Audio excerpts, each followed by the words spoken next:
E aí, galera, bom dia, boa tarde, boa noite, boa madrugada, seja lá a hora que você está vendo esse vídeo. Concurseiro não tem hora para estudar. Então, hoje nós estamos vendo a nossa aula 4 do curso de Física para a Academia do Barro Branco, Polícia Militar de São Paulo. E hoje nós vamos estudar as leis de Newton. Então, na aula passada nós vimos o conceito vetorial de força, que é uma introdução para o estudo das leis de Newton, porque nós temos que ter em mente o que é força para poder estudar as leis de Newton, né? Então, relembrando lá da aula passada, a força é o resultado da interação entre dois corpos, certo? E a força ela é capaz de deformar um corpo, de mudar a sua aceleração, última forma, mudar a sua velocidade, né, e manter também um corpo estático, certo? Então, hoje nós vamos ver as três leis de Newton. As três leis de Newton. Sem mais delongas, vamos começar pela primeira lei. A primeira lei de Newton, ela também é conhecida como lei da inércia. Por quê? Porque ela diz que um corpo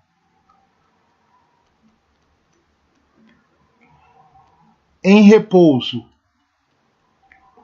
ou em movimento uniforme tende a permanecer neste estado se nenhuma força externa atuar sobre ele, certo? O que isso quer dizer? Isso quer dizer o quê? Então, antes de Newton formular essas leis, se achava que o corpo que estivesse com velocidade constante era necessário que alguma força atuasse sobre ele. Assim como se um corpo que estava em repouso, ele estava em seu estado natural, certo? Então, o que nós podemos ver? Vamos imaginar a seguinte situação. Nós podemos pegar um livro, um livro, o objeto, vamos pegar um livro e empurrar ele sobre uma mesa, por exemplo. Então, eu vou empurrar esse livro, ele vai entrar em movimento e depois ele vai parar devido ao atrito, certo? Porém, se eu conseguir polir bastante essa superfície, se eu empurrar de forma que eu consiga diminuir o atrito entre a resistência da mesa ao livro, eu vou conseguir com que esse livro ande um pedaço maior. Se eu ainda conseguir, por exemplo, botar esse livro sobre uma superfície de gelo, uma pista de patinação, por exemplo, e aplicar a mesma força que eu apliquei ela na mesa, no livro sobre a mesa, eu vou conseguir que esse livro percorra uma distância muito maior.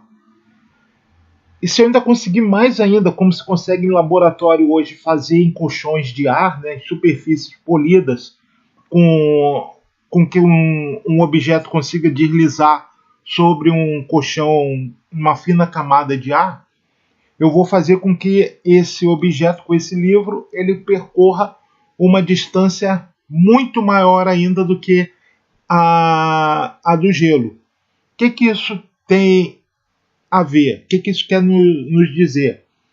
Que o livro em movimento retilíneo uniforme com velocidade constante, se não existisse nenhuma força dissipativa, ou seja, não existisse o atrito, qualquer força, qualquer coisa que fizesse diminuir a velocidade dele ele ia permanecer nessa velocidade infinitamente, indistintamente, certo? Isso é a primeira lei de Newton.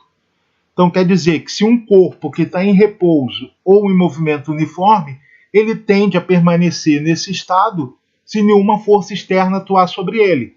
No caso do livro, o exemplo que eu estou dando, o livro para porque existe uma força externa que está atuando sobre ele, que é a força de atrito, que nós vamos estudar mais à frente, vamos ver mais à frente, que faz com que a velocidade dele diminua. Porque se essa força não existisse, esse livro não iria parar de se movimentar. Ou ele ia ficar para sempre parado ali se ele estivesse no seu estado de repouso. Certo? Então, esse é o entendimento da primeira lei de Newton, por isso que ela se chama lei da inércia, né? Porque ela serve para referenciais inerciais. Na verdade, a lei de Newton foi descrita por Newton, né? Não foi essa descrição que eu estou dando para você, né? Para vocês, né? Essa é uma descrição mais, vamos dizer assim, didática para se aprender, né? Na verdade, Newton escreveu que se a força resultante sobre um corpo é nula, é impossível encontrar referenciais nos quais aquele corpo não tem aceleração. Mais ou menos isso que ele falou, né? Mas o importante é você ter esse entendimento, né? A primeira lei, a lei da inércia, mostra que se um corpo está em repouso ou em movimento uniforme, ele tende a permanecer nesse estado se sobre ele não atuar nenhuma força externa.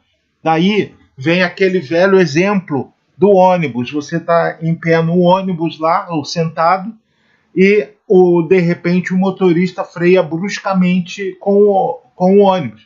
E você acaba indo para frente, né? Por que você vai para frente? Porque a lei da inércia diz que se você está em repouso, é lembrar lá da primeira aula dos movimentos quando eu falei de referencial, né?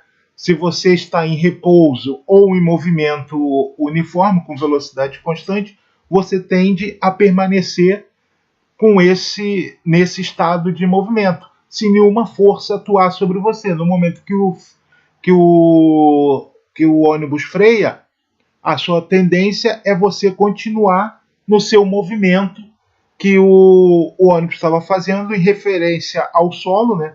Em referência a um referencial na Terra, você estava em movimento, né? E quando o ônibus para bruscamente, a tendência é que você continue aquele movimento em relação ao solo. Por isso você vai para frente, né? Aí vem a aplicação, né, de que existe várias questões hoje de prova, né, perguntando no caso do cinto de segurança, né? O cinto de segurança é baseado de um carro. O cinto de segurança de um carro é baseado em qual lei de Newton? Na lei da inércia, a primeira lei, né? Porque ele vai tentar, o cinto de segurança ele tem por objetivo impedir que você permaneça em movimento no momento que o carro pare bruscamente. O carro parou por um referencial na terra, né? No solo você está em movimento. Quando os freios são acionados repentinamente, o cinto de segurança ele tem a função de parar o seu movimento, porque a sua tendência é continuar para frente, porque você está em movimento referente a um referencial no solo, e a tendência é você ir para frente, por isso que existe o cinto de segurança para impedir esse movimento, certo? Nós vamos ver mais à frente que são questões que estão sendo bastante cobradas em provas quando se falam sobre as leis de Newton, certo? E agora, minha gente, a segunda lei de Newton, que também é conhecida como princípio fundamental da dinâmica, certo? Princípio fundamental da dinâmica. A segunda lei é aquela que ela vai fazer a definição formal de força, né? Nós vamos dizer que força, né, é o produto entre a massa de um corpo e a sua aceleração. Essa aqui é a segunda lei de Newton resumida, certo? O produto entre a massa vezes a aceleração nos dá um conceito formal de força, certo?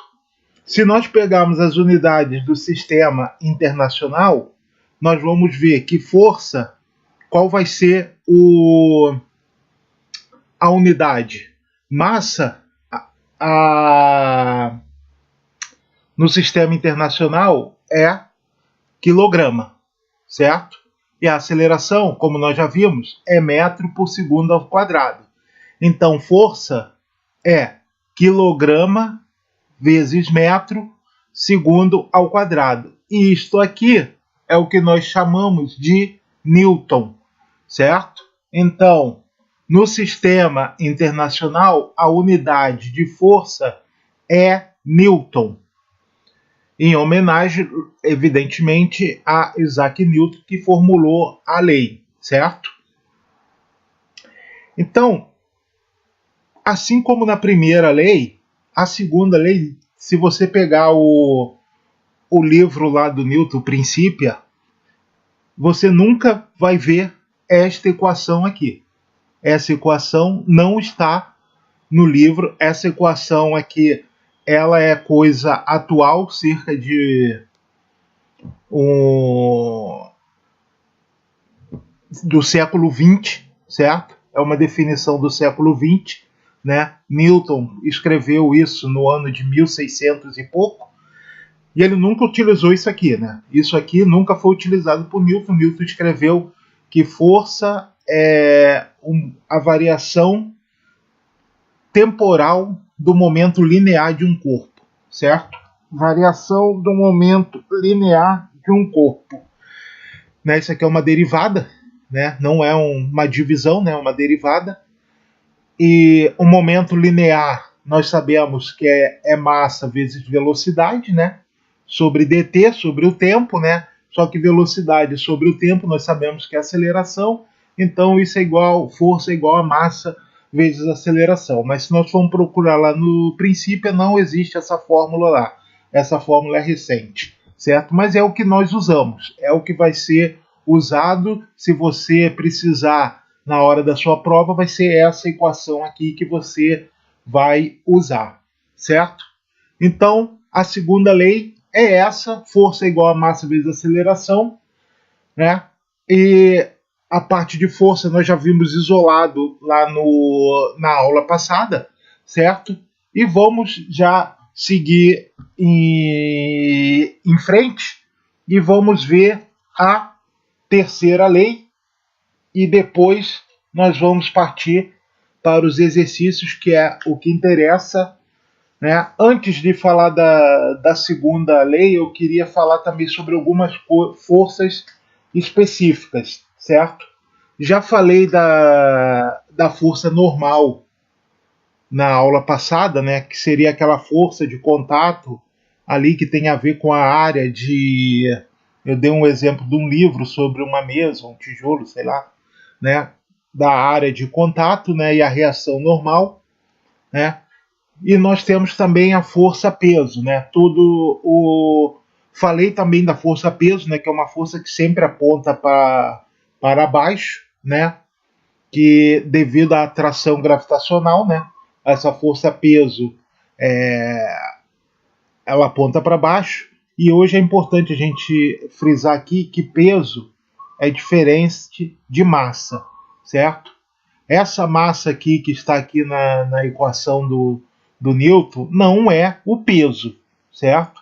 Porque peso, fisicamente, quando a gente vai falar de física, peso e massa são coisas diferentes.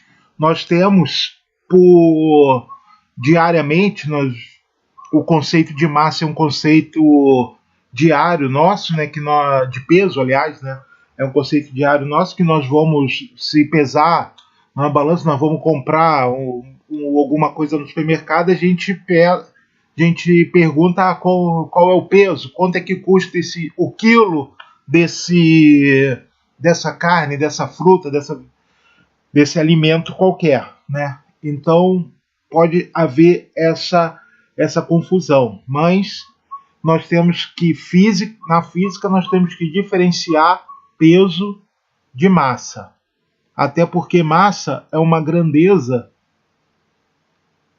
escalar, certo? Uma grandeza escalar, ela se caracteriza apenas com o seu módulo, certo? Se eu chegar para você e disser que você vai comprar no supermercado 1 quilo de carne, se eu chegar lá no supermercado e disser que a massa, o peso da massa daquela carne é de 1 quilograma, você consegue caracterizar tranquilamente o que é 1 quilo. Agora, o peso é uma grandeza vetorial. E a grandeza vetorial, ela só se caracteriza por módulo, direção e sentido, certo? Por isso que eu digo que o peso aponta sempre para baixo, porque o peso é uma grandeza vetorial, é um vetor, certo? Peso é uma grandeza vetorial e massa uma grandeza escalar, certo? Então, massa é uma coisa, peso é outra. O peso, como é uma grandeza vetorial, ele é definido pelo produto da massa vezes a aceleração da gravidade. E o peso é a unidade do peso é Newton. Por quê? Peso é um tipo de força. Nós já vimos que força é dado em Newton. Então, peso é um tipo de força, então o peso no sistema internacional a sua unidade é Newton. Então, o peso de um corpo, ele depende o quê? Unicamente da massa e da aceleração da gravidade, certo? A massa do corpo é constante, ela não muda, certo? Eu pegar 1 quilo de cebola, ela vai pesar 1 quilo, tanto aqui quanto em qualquer outro lugar. A massa dela vai ser 1 quilo, tanto aqui quanto na Lua, por exemplo. Agora, o peso, a força, vai ser diferente, porque ela depende da gravidade, certo? Então, o peso de 1 quilo de cebola aqui na superfície da Terra é 1, e o peso de 1 quilo de cebola lá na Lua é outro. Só que a massa não muda, a massa é a mesma, certo? E a massa é medida em quilograma, né? Então as pessoas costumam dizer que para emagrecer você tem que ir para a Lua, tá errado, né? Porque a massa da pessoa vai continuar sendo a mesma, tanto aqui quanto na Lua. Agora, o peso dela, né, a grandeza física peso é que vai mudar, porque ela depende da aceleração da gravidade. Então isso aqui é importante para a gente, que peso é o produto da massa vezes a aceleração da gravidade. Então o peso depende do local onde está sendo medida essa grandeza. Nós vamos ver também que o peso, quando nós medimos o peso, nós estamos medindo em relação a um referencial inercial, certo? Quando nós medimos em referencial inercial, nós vamos ter um peso real, ou seja, a grandeza é aquela medida, é a medida da grandeza. E se o referencial for não inercial, nós vamos ter um peso aparente. Por quê? Por causa da gravidade, certo? Então nós vamos ver daqui a pouco, né, na resolução de problemas, o clássico problema do elevador e a balança, certo? Então o peso é real quando a gente está no referencial inercial e o peso vai ser aparente quando o referencial for não inercial.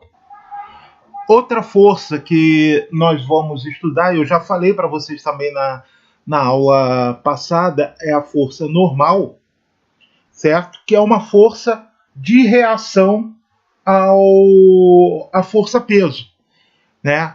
Então eu dei o exemplo lá do livro sobre a mesa, né? E a normal, ela é em relação a essa área de contato, como ela é uma força de reação ao peso, né?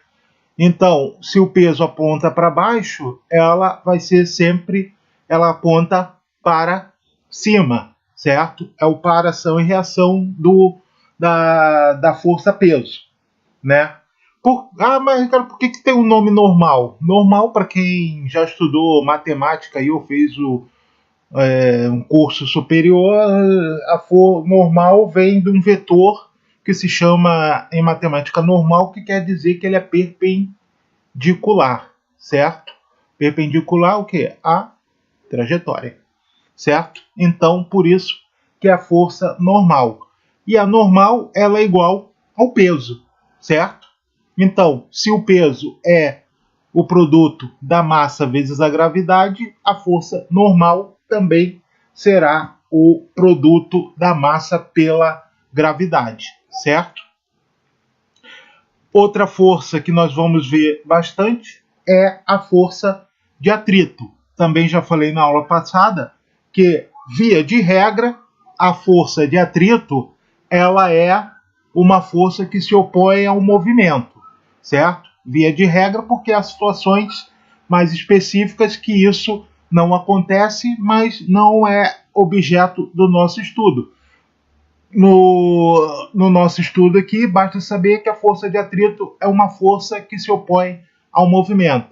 Eu vou colocar a força de atrito sempre como Φ, certo? Força de atrito. A força de atrito é dada por μ vezes a normal. Ou seja, o que seria esse μ? Esse μ é o coeficiente de atrito, certo? Que ele pode ser estático, que eu também já falei na aula passada, ou dinâmico, certo? Então, a força de atrito é μ vezes a normal. Esse μ, que é uma constante, é uma característica do material, certo? Ela é uma força, então, que leva em conta a característica do material. Então, para cada tipo de superfície, cada tipo de material que eu estiver usando, esse μ vai ser diferente, certo? E por último, nós temos também, que eu já falei na aula passada, é a força de tração. A força de tração é quando eu ligo uma corda, um cabo a algum objeto e traciono ele para que ele entre em movimento ou para levantar esse corpo, certo? Então, a força de tração, nós também vamos trabalhar bastante com ela, certo?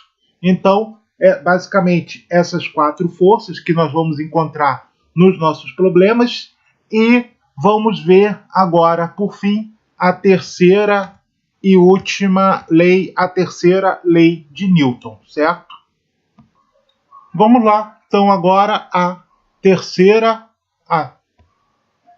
só um momento. vamos à terceira lei de Newton.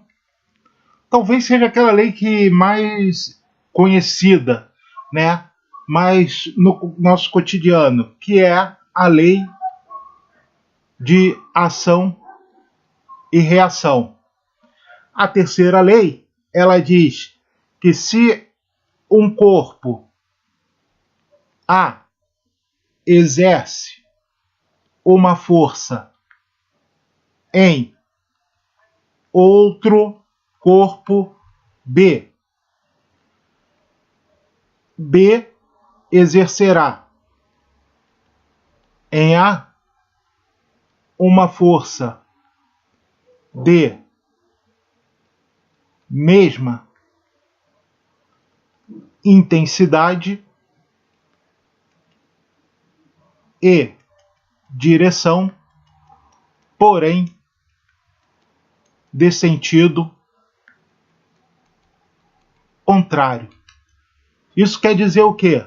Se eu pegar um martelo e bater num prego, o martelo exerce uma força no prego e o prego reage a essa força, fazendo uma força sobre o martelo de igual direção e intensidade, porém de sentido contrário. Por quê? Se isso não acontecesse, quando eu batesse com o martelo no prego, o martelo ia penetrar no prego, certo? Então, por isso que o prego resiste a esse choque, né, do martelo, exercendo a mesma força a mesma força de intensidade e direção, porém de sentido contrário. Então, o que acontece? As pessoas podem pensar: ah, Ricardo, então por que essas forças elas não se anulam? Elas não se anulam porque algo importantíssimo da terceira lei, e geralmente cai em prova, que a terceira lei ela ocorre em corpos diferentes, certo? O par ação e reação ela ocorre em corpos diferentes, certo? Aqui, fisicamente, não importa quem é a ação e quem é a reação. Eu posso determinar qualquer um.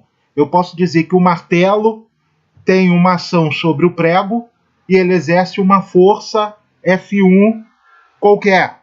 E o prego exerce uma reação de mesma direção, de mesma intensidade e direção, porém de sentido contrário, uma força F2, certo? De mesmo modo e direção. Por isso que a força que um exerce em dois é igual a menos a força que dois exerce em um. Isso aqui é o significado físico da terceira lei. Isso aqui é o que importa, certo? Isso aqui resume a terceira lei fisicamente. É isso aqui que nós vamos trabalhar. Não importa quem é a ação, quem é a reação, e elas não se anulam porque elas são em corpos diferentes. Isso não quer dizer que eu não possa ter duas forças de mesma intensidade, módulo e sentido contrário atuando num corpo. Não, eu posso ter, só que elas não vão ser um par ação e reação, certo? Porque o par ação e reação eles ocorrem em corpos diferentes, certo? Então, essas foram as 3 leis de Newton que nós vimos aqui, numa maneira bem simplória, que é o que vocês vão precisar na prova de vocês. Agora nós vamos ver uma parte importantíssima, que são as aplicações das leis de Newton. E isso nós vamos ver com os exercícios, certo? Acabou nossa teoria, as aplicações nós vamos ver na prática como as 3 leis de Newton são cobradas na sua prova, certo? Então, espero encontrar vocês na parte prática das aplicações das leis de Newton. Até mais!